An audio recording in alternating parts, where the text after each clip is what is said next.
Hello everyone, welcome back. Scarlett here again with a new book that we'll be starting today, and it is called Tormented Past.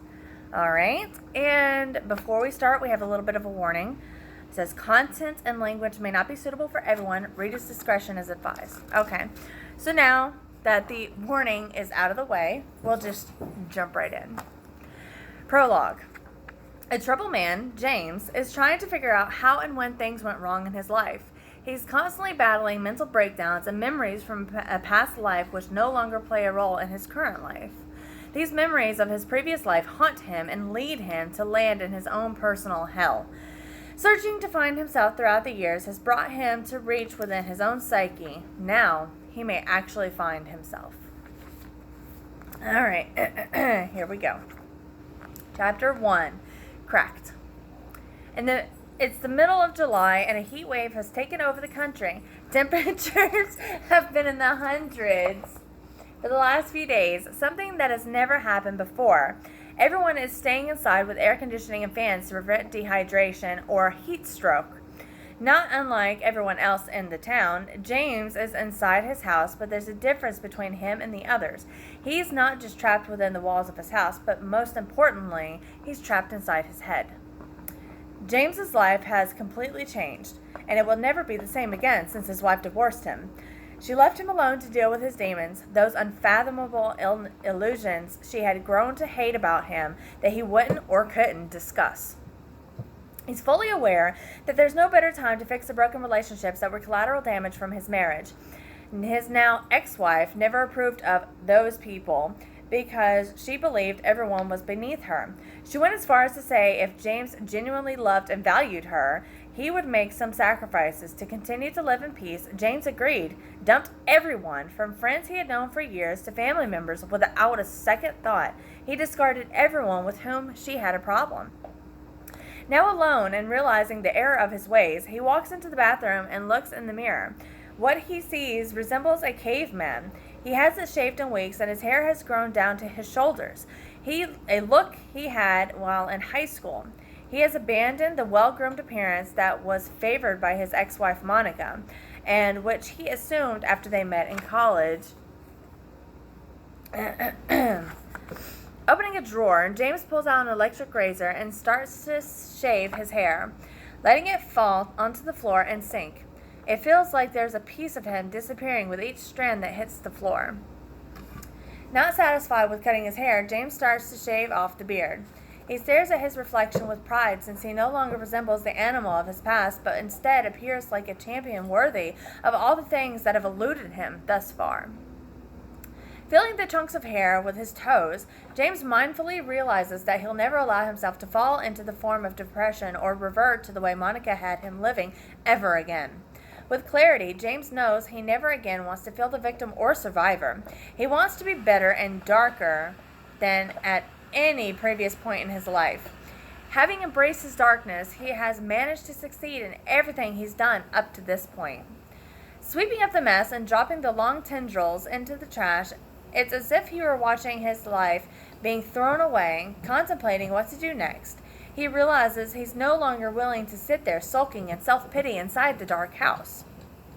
Even though there were pieces of his past he would have liked to save due to his uncaring nature, if a piece of it wasn't worth holding on to, none of it mattered. Returning to the mirror, James looks at a scar near his chin and relives the moment he got it from his grandfather. He hated his hillbilly grandfather, Paul Sr. He was a drunk who listened to everything his wife had to say about James and wanted to make her happy by making James miserable.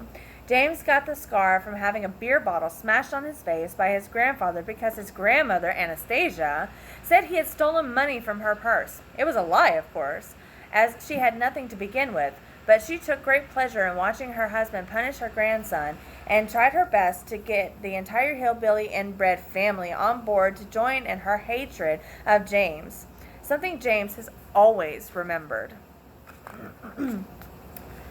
Staring at the scar, James remembers that after they saw he was bleeding, they realized he needed to go to the hospital to get stitched up. When his mother arrived and James told her what had happened, her only response to the 5-year-old was that they all suffered through it at one time or another, and that he would need to adjust and get used to it. That's when he knew, even at that young age, that his mother would never have his back, and lesson learned subsequently, never relied on his mother for anything. He remembered, too, the way his grandfather stared at him once. His grandfather realized that James was injured. The old man's eyes lit up, and a smile spread over his face. Just as quickly, he seemed to realize that James was going to tell his father.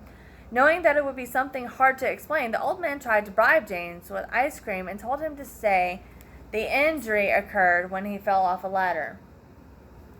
The hatred that James reciprocated with the hillbillies wasn't anything they saw coming. They believed they would be able to scare and control him, but they never counted on James being stubborn, proud, and having very little to fear from a very young age. Paul Sr. and Anastasia wanted to try to control the entire family and keep the bloodline under control. They wanted their grandchildren to keep it within the family, just like they taught their other family members, but James, having grown away from them all, never believed in that, and luckily for James, it was one of the things on which he and Hannah agreed. Despite Paul Sr. and Anastasia not being relatives before they got married, they really pushed their children onto cousins, uncles, aunts, and even brothers and sisters. When Hannah broke the cycle by having a child with a man outside of the family, they knew they had to hate the child, and for a long time treated Hannah differently as well. In an apologetic gesture, John had even named James Paul James, after his father-in-law, but James never used it, opting to go by James after all the abuse he suffered. I'm effing done with doing what's right for everyone else. Time to be selfish, James says to himself, snapping back into reality. No one has ever looked out for me, so why would I continue to put others first or consider them at all? James adds, staring at himself in the mirror. With a strange look in his eyes, he continues looking at his reflection and starts to recognize the person staring back. Remaining in front of the mirror, he rubs his chest and comes across several scars that were caused by his uncle beating him with a specially crafted bamboo whip. It was something he used to beat James every time he would come to visit them.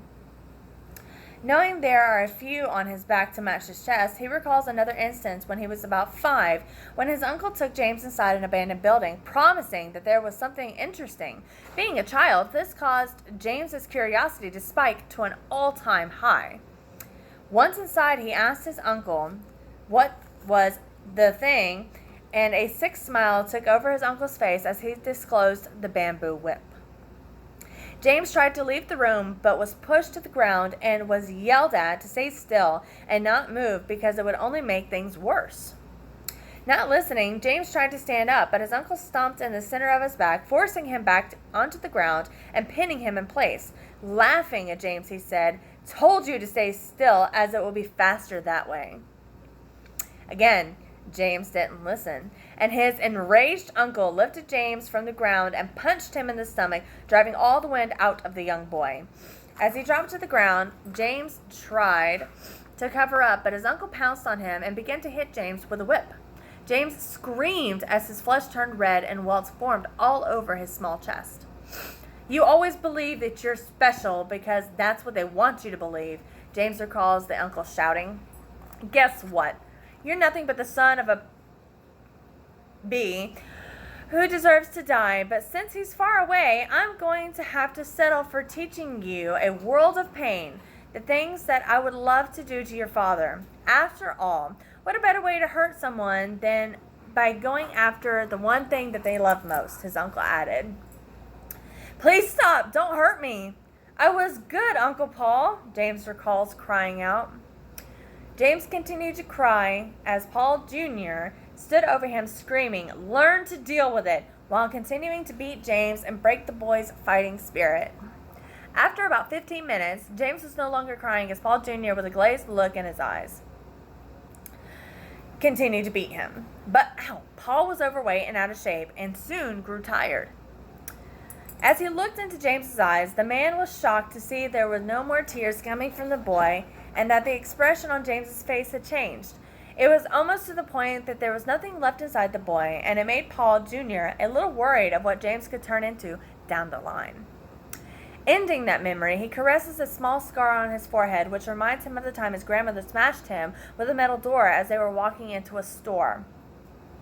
Recalling the event, he sees his younger self getting hit and then taking a few steps back from the door as his grandmother looked on smiling, while the blood ran down James's face. He knew, even then, that she regretted nothing. On the contrary, it brought her a sense of satisfaction. Stunned that she could hurt him without remorse, his anger settled in. He was ready to pounce on her because of all the physical abuse, but he was just a child. Frustrated and hating to remember when he was helpless, envisioning his grandmother's face and all the things that happened, James is overwhelmed and punches the wall repeatedly until he manages to punch a hole through the sheetrock. Annoyed at his memories and his outbursts, he starts to clean the floor, sweeping up all the debris. Some of the dust goes into his eyes, reminding him when his grandfather Paul Sr. put him headfirst into a bucket he had filled with homemade hot sauce with the intention of causing permanent damage to James's vision. That's nice. Flashing back to the struggle, he remembers the way his grandfather held him down by the back of his neck as he yelled at James to take it like a man and to pay for the sins of the father. But Paul Sr. wasn't counting on James, who had grown tired of it all, to power up and lift himself off the floor, pulling his head out of the bucket with a force that knocked the old man onto the floor. With Paul Sr. on the floor, James tried to get the sauce out of his eyes but couldn't find anything to help rinse them off. The old man was enraged and back on his feet. Paul Sr. watched as James struggled to clear his eyes. He walked over and began to kick James repeatedly in the ribs. James started to cough, and tears came down his face from the combination of the hot sauce and the pain of possibly cracked ribs. Paul Sr. started to laugh at James, enraging James once more as he attempted to stand up once again. Continuing to laugh, his grandfather stood over James with a bucket in his hands and flipped the bucket, dumping water all over James's face, washing away the hot sauce from James's eyes and face as it ran down into his mouth. Coughing, James struggled as Paul instructed him to remain still to finish cleaning him off. With his vision slowly returning, James looked at Paul, who told him, "Remember, keep your mouth shut because the next thing to happen will be worse if you go running your mouth." James looked up at him. Paul bent over and grabbed James by the shirt and lifted him off the ground to have a better look at the damage he had caused. He also wanted to make sure that James wasn't too severely injured, where he would have to fabricate some sort of excuse for the boy's injuries. As dust motes from his cleanup fly about, James returns to reality and pinpoints the time at which all the maltreatment accumulated, and he decided not to give them the satisfaction of seeing the hurt and pain their constant abuse had caused. He had been playing in the kitchen with his cousins when one of them knocked over a vase that their grandfather loved. Out of nowhere, Paul Sr. appeared and struck James in the back of the head with a heavy crystal ashtray, smashing it into pieces. The only reaction Paul Sr. got out of James was a smile. His cousins looked on in horror and awe of how strong James must be to withstand such a brutal punishment. At that moment, the rest of the family realized that James wasn't like any of them. They knew none of them would have been able to withstand a fraction of what he'd been dealing with since he was a young boy. They have tried to tame James and failed, and James is aware that for as long as they're all alive, this was a war that will never end. Frustrated and unnerved by the memories, James walks into the garage to see if hitting the punching bag will ease the pain and anger he's feeling. It often helps to get him out of his head. Hearing his grandmother's voice telling him, "You're such a effing failure and a disappointment," James hits the bag harder, and each blow becomes stronger than the last. With fury, he strikes the bag and jabs and uppercuts as the memory of one of the last conversation with the old miserable bee starts to play out in his mind. She stared at him and proceeded to tell James, "There will come a day when you'll return to us on your stomach, dragging yourself like a snake." And when that day comes, we will savor it more than anything in our lives. But the thing we'll find more satisfying is how the unbreakable, the chosen one, has fallen and is seeking help from someone he long considered an enemy. It will be fulfilling and fill my heart with joy to the point that if I were to die the following day, I would be okay with that because we will gladly turn you away. You mean nothing to this family. On that day, vengeance against your father's side of the family will be upheld. He thought naming you after Paul would make things okay, and we could all be one big happy family, but he was mistaken, and you'll never be accepted by us. Emotionally charged, James roundhouse kicks the bag as he recalls smiling at her and saying, I'm sure that's how it will happen, no doubt about it. Get out of here before you wish you were never born, James recalls as his grandmother, Anastasia, yelling at him as he was standing at the door to the back room. You're a nosy little boy and one that's going to learn to mind his business. That's something you're never going to forget as long as you live. But if you continue down this path, your only destiny you'll come across is a cold and shallow one. You're not the future of the family. There's no way you're going to make anything of yourself because we will punish you until the day we're all dead. And even then, we'll find a way to haunt you, and this board here is the key to all of it. Ow! Sorry. James recalls Anastasia's speech to him. Really? Sorry. With his rage boiling over and envisioning his grandparents' faces, James begins to attack the bag with an unmatched fury.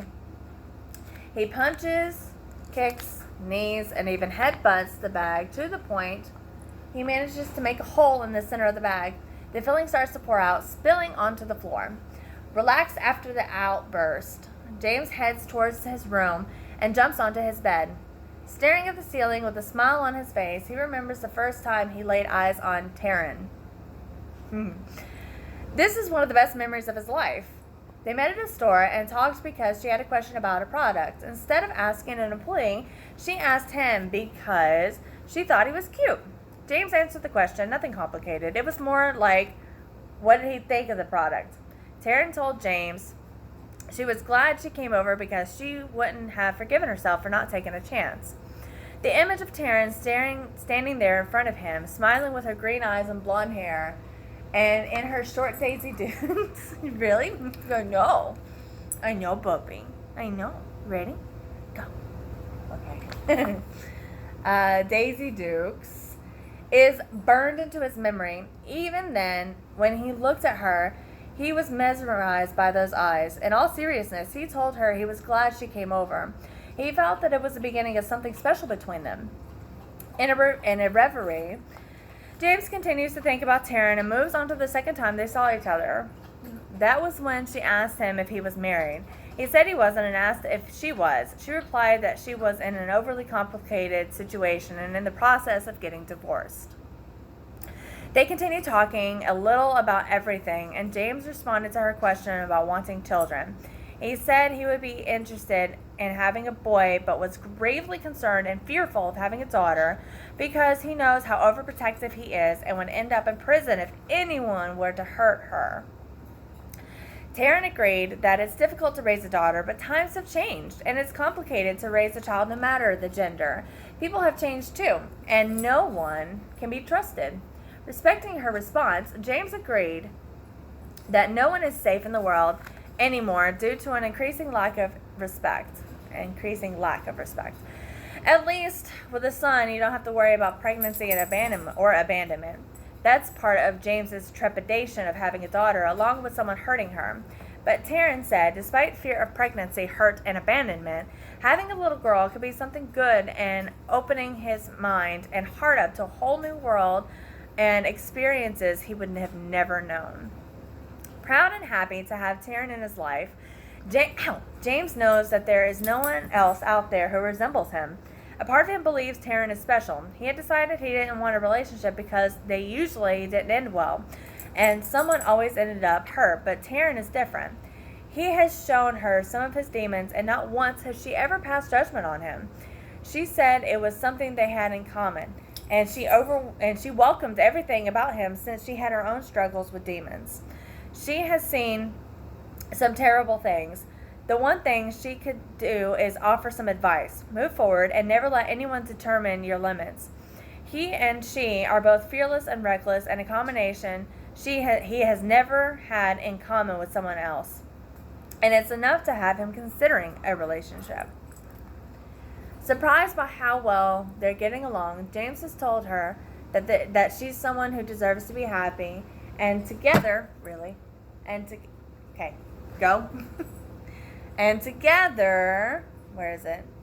They could accomplish great things, along with dreams that they can turn into a reality. Many people in his life haven't felt as if Taryn was a good fit for him and have been concerned about his jumping into a relationship with her. There have been warnings that she would be nothing but trouble and someone he shouldn't associate with. James doesn't share those feelings with her out of respect for their connection, and is willing to overlook anything she's done in the past because he wasn't in her life then. She brings him a certain level of happiness, so the arrests and other suspicious behaviors, like the alcohol and drug abuse about which he's been told, were overlooked. James has decided she might be the best thing for him, given that she understands who he is. He's not willing to walk away from someone who makes him feel good about himself, especially since his last relationship led him to develop a complex of being an ugly person. Unconcerned about what lies ahead, James has never feared the unknown. He's like a chameleon, able to adapt to his surroundings, never being discovered for what he truly is. This mentality is something he adopted at a young age once he was told by his father that our life is what we make of it, and never allow someone to destroy your happiness. James also learned to never allow anyone to have so much power over him that it would lead to his downfall. So feeling that there isn't any other alternative, James adopted the adapt or snap mentality. Without it, he would be vulnerable. With it, James has been able to evaluate every situation and avoid landing in hot water. Proud of everything he's done from everyone who's played a role in developing his psyche and personality, good folks as well as bad, James is grateful for the opportunity to have learned and become better because of their encounter. Because of them, he has been able to practice the adapt or snap mentality and eliminated a lot of people from his life who were unnecessary, unhealthy, and evil. The mindset hasn't let him down yet, as exemplified by his relationship with his family. James has never bothered to build a relationship with them. His gut tells him to avoid them at all costs, as he's heard the rumors, lies, stories, and some truths that they have all said about him. He has kept his distance from them and everyone in the town because he knows any of his activities would only get back to Paul Sr. and Anastasia, so James never bothered to get along with the people from the town. Despite their gratuitous behavior towards him, James simply hasn't bothered to interact with them. Okay, so that's the end of chapter 1. Next time we'll go to chapter 2, which is called Changes. All right, so until then, please remember to like, share, subscribe. Let me know how you like the beginning of the book, or how you like my doggy interrupting every 2 seconds. Until then, please everyone, just like, share, subscribe. And that's it. I will see you guys next time. Bye.